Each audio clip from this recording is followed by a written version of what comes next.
Bonjour à tous, merci d'être avec nous pour suivre l'essentiel de l'actualité nationale et internationale. Voici les principaux faits marquants de l'actualité ce 2 janvier.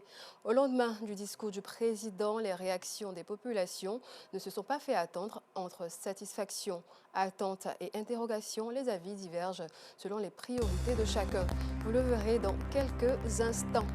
Dans un élan de progression pour cette année 2025, le Ghana devient le 5e pays d'Afrique à ne pas demander de visa aux citoyens du continent africain. Le pays rejoint donc la liste des 4 autres États du continent à avoir adopté une politique similaire. Merci de suivre l'information sur la chaîne qui met en lumière les réalités de votre quotidien. Le discours du président continue de susciter des réactions au sein des populations entre optimisme pour les promesses annoncées et prudence face aux défis à relever. Les citoyens expriment des sentiments partagés, une diversité d'opinions qui reflète les attentes et les préoccupations de chacun pour l'année 2025. Assit Andiara. Le président a commencé son discours par la sécurité pour rassurer ses compatriotes et sur le niveau de sécurité de notre pays et le niveau de perfectionnement de notre armée, pour rassurer les Ivoiriens et les investisseurs qui sont intéressés par la Côte d'Ivoire. Surtout, le président a touché un sujet très sensible, la dette. Il a donné le ratio, les différents ratios communautaires et le ratio de la Côte d'Ivoire. Aujourd'hui, la Côte d'Ivoire est pratiquement à 56%, alors que les normes de la communauté, les directives disent 70%. Donc ceux qui racontent des choses concernant la dette ne savent pas. La récupération du 43e BIMA, vraiment, il était temps. Là, à ce niveau, j'ai aimé la réhabilitation de l'ENS, qui est l'école qui m'a formé. Là, j'ai encore applaudi la libération de 2000 prisonniers de infractions mineures, voilà, qui va libérer. C'est déjà bon. En tant qu'enseignant, nous on attendait beaucoup de lui, du président de la République. Nous sommes en amont et en aval de tout ce qui est comme intello en Côte d'Ivoire.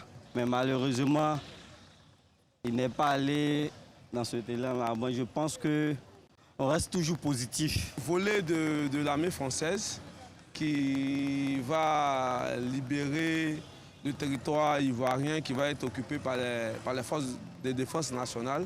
Je pense que déjà c'est une très bonne initiative qui annonce de très bonnes perspectives pour les prochaines élections, pour dire que il y a une volonté démocratique déjà du président. Ce qui est frappant, c'est les projets que le président nourrit pour la jeunesse, pour donner espoir à la jeunesse. C'est satisfaisant en termes d'apaisement parce que nous sommes quand même dans une année électorale et le président a rassuré tout le monde.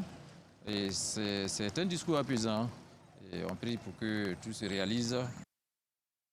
Pendant que certains donnent leur avis sur le discours du président, les personnes nées un 1er janvier font face à un dilemme unique, célébrer leur anniversaire ou la nouvelle année. Certaines optent pour l'une des occasions, tandis que d'autres tentent de combiner les deux festivités. Immersion dans ces célébrations particulières avec deux natifs du 1er janvier, Nanan Messou Ajobia, Kony Ier, roi du royaume Soye, et Franck Wadio, journaliste reporter à la RTI Théodose Zou. Le Kété venu du royaume Bron ce 1er janvier à ce domicile de la cité Les Pelles de la commune de Cocody. Le roi des Soyers, natif du 1er janvier, a esquissé des pas majestueux. Il est à l'honneur et pour l'événement a fait fi de ses attributs de roi des Soyers dans la sous-préfecture de Noé à l'est du pays. C'est mon anniversaire aujourd'hui. Je suis d'abord chef de famille, avec la famille même qui a fait de moi roi. Et à un certain moment donné de mon temps, je dois pouvoir être dans ma famille, être simple pour que je sois accessible à toute la famille jusqu'aux petits-enfants. C'est pour ça que vous êtes venus me trouver dans cette tenue. Et vous voyez autour de moi, j'ai mes enfants, j'ai mes nièces, et puis il y a une grande partie qui est là-bas en train de faire la cuisine, parce que c'est mon anniversaire aujourd'hui, et la famille veut fêter mon anniversaire. Le royaume me laisse aussi cette journée pour que je me consacre à ma famille. Nanan Messou Ajobia Kony Ier ne fait pas de confusion. Sa personne et sa fonction de garant d'un peuple, le jour de l'an, sont intactes. Cela ne m'empêche pas aussi d'assumer ma mission de roi, chef du royaume Sochier, et Depuis hier, avant qu'il ne soit le premier, j'ai fait mon travail. J'ai prié jusqu'à ce qu'on rentre dans l'année 2025. Et après cette prière, tout en étant attentif à ce qui se passe dans mon royaume. Il reçoit des cadeaux d'anniversaire de la part de ses enfants et des membres de sa famille qui ne voient pas le 1er janvier comme la célébration du Nouvel An. Pour nous, le 1er janvier représente la célébration de l'anniversaire de notre Père. Parce qu'il est né le 1er janvier, c'est d'abord important pour nous de se réunir afin de célébrer son anniversaire. C'est le jour de sa naissance. C'est ça qu'on voit premièrement, avant de voir l'année qui est venue. Donc, c'est l'anniversaire là même qui compte. Tout le monde se déplace pour venir le saluer, surtout la famille. Ceux qui étaient jusqu'à Yopougon pour venir, si ce n'est pas important, je n'allais pas être ici. Le show et la convivialité règnent au domicile personnel de Nana Messou à Yobiakpaïn 1er ce 1er janvier. Ambiance que ne connaît pas Franck Kouadio, journaliste reporter, chef de service enquête à RTI 1, rentrant d'un reportage. La date anniversaire, c'est une date de célébration familiale. Et la plupart du temps, sur le service, nous les reporters, quels que soient les médias, quand il y a un gros événement qui concerne la société, eh c'est de la charge de travail pour nous. Le 31 décembre, le 24 décembre, le Ramadan, la Tabaski, les gens sont en train de festoyer, et nous sommes à la tâche. Pour lui, priorité au travail. Il subit le dictat de son service et n'oublie pas l'essentiel. Ce n'est pas un regret, c'est quelque chose qu'on a choisi et qu'on exerce avec beaucoup de passion. Mais on aménage le calendrier. Au lieu de fêter en famille le 1er, par exemple, on va fêter soit dans la soirée du 1er, soit le 2, soit le 3. Sur une échelle du 10 1er janvier, par exemple, je n'ai pas fêté 6 fois, 7 fois. Né le 1er janvier, une occasion de réjouissance, ces deux personnalités n'oublient pas le travail qui a franchi l'homme de toute servitude. Les deux hommes formulent des vœux de paix pour leur pays. Continuons avec les vœux du Nouvel An. Certains Ivoiriens issus de différentes couches de la société ont émis des vœux à l'endroit de la nation et de leurs proches. Ils étaient au micro de Maïs Sakogay. Papa Ado, bonne heureuse année. Nous reviendrons avec cet élément dans nos prochaines éditions. Direction le sud-ouest de la Côte d'Ivoire, où la localité de Bouyo a accueilli la 2e session conjointe des comités de gestion locale des parcs nationaux de la Comoué et de Taï. Cette rencontre axée sur le partage d'expériences a permis d'analyser l'environnement socio-économique dans lequel ces deux sites du patrimoine mondial sont conservés. Parmi les sujets abordés, l'orpaillage clandestin, désormais une problématique nationale, a été au centre des discussions. Reportage. Les comités de gestion locale des parcs nationaux de la Comoué et de Taï aspirent à un idéal, préserver l'environnement socio-économique dans lequel sont conservés ces deux sites du patrimoine mondial. Ils ont aussi évoqué la question épineuse de l'orpaillage clandestin qui constitue une problématique nationale.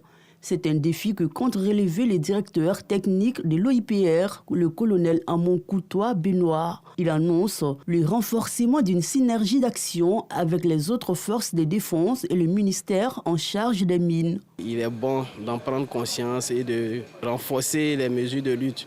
Travailler avec les autres forces de défense et de sécurité pour que l'action puisse donc porter. Travailler également avec la direction des mines, pour qu'ensemble, on puisse donc renforcer la lutte contre l'orpaillage clandestin. Ça a été l'occasion aussi de partager les expériences de gestion au niveau donc de ces deux sites-là à travers donc les échanges qui ont eu lieu entre les deux comités de gestion. Ce rendez-vous concourt à la préservation durable des aires protégées.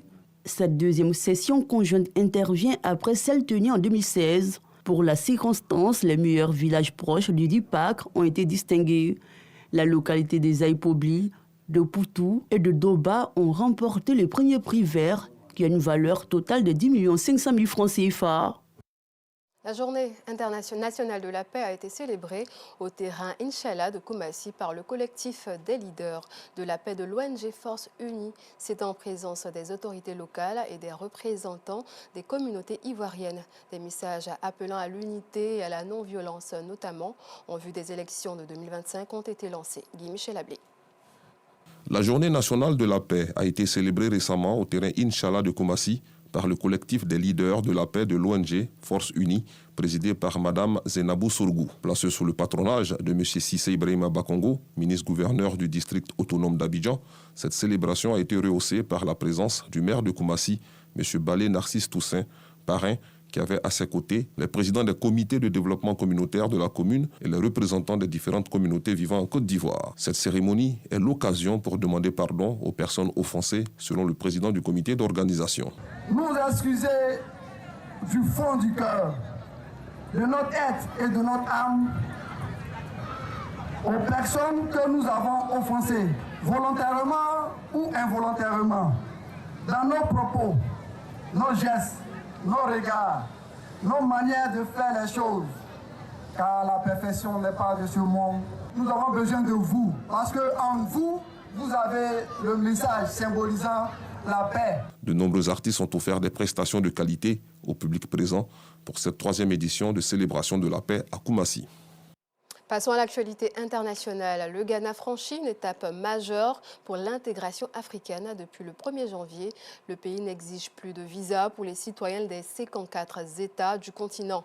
Une initiative portée par le président sortant Nana Akufo-Addo pour promouvoir la zone de libre-échange continentale africaine et stimuler la croissance économique en rejoignant le Rwanda, les Seychelles, la Gambie et le Bénin. Le Ghana affirme ainsi sa volonté de renforcer l'unité africaine. Après l'Afrique de l'Ouest, direction Haïti, le pays renouvelle son appel à la France pour le remboursement de la dette de l'indépendance. Lors de la célébration de la journée d'indépendance ce 1er janvier, le président du Conseil présidentiel de transition, Leslie Voltaire, a rappelé que cette compensation exigée par la France au XIXe siècle a lourdement entravé le développement de la jeune nation. Cette demande résonne comme un appel à la justice historique et à la réparation des torts liés à l'esclavage et à la colonisation. En Corée du Sud, à présent, le président déchu Yoon Suk-yeol résiste toujours à son arrestation. Suspendu de ses fonctions, mais toujours officiellement en poste, il est accusé de rébellion et d'abus de pouvoir après une tentative d'instaurer la loi martiale. Le dénouement de cette affaire est attendu d'ici le 6 janvier, date limite pour l'exécution du mandat. C'est la fin de cette édition. Merci de l'avoir suivi. Passez un excellent après-midi.